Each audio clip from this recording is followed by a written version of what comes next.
আপনারা এই দেশেই ছিলেন, মানে আমি যখন বাধ্য হয়েছি বিদেশে থাকতে, আপনারা এই দেশেই তখন বড় হচ্ছিলেন এবং আপনারা তখন দেখেছেন যে দেশের মানুষের সম্পদ নিয়ে কিভাবে তসরুফ করা হয়েছে।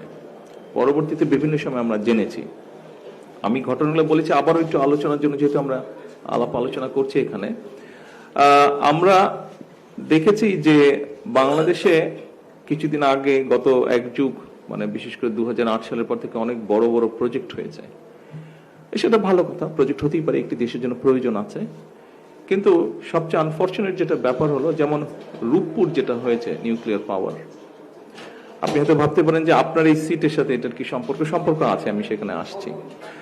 রূপপুর পাওয়ার আপনারাও জানেন, অনেকেই হয়তো জানেন, সবাই না জানলে, যে আমাদের পার্শ্ববর্তী দেশ ইন্ডিয়াতে সিমিলার সর্ট অফ একটা পাওয়ার স্টেশন হয়েছে।